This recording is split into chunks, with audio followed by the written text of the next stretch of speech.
જય જવાન જય કિસાન। આપ જોઈ શકો છો અમારું એક સેમ્પલ પૂરતું જે કિચન ગાર્ડનની અંદર એક જ લાઈન કરી છે મરચાં અને કુબીજનો આંતરપાક।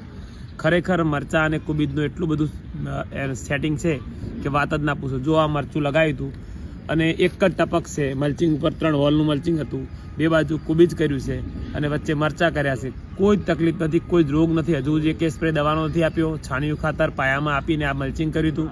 ખરેખર તમે પણ જો આ રીતે આધુનિક ટેકનોલોજીથી ખેતી કરશો, જે જૂની પરંપરાગત ખેતી છોડી અને નવી ખેતીમાં આવવું હોય તો કંઈક આ રીતે કરશો તો નિંદામણ જીરો છે, ભેજ સંગ્રહ બી સારો છે, ટપકથી હા ઓછા ખર્ચે સારી ખેતી થઈ શકે છે।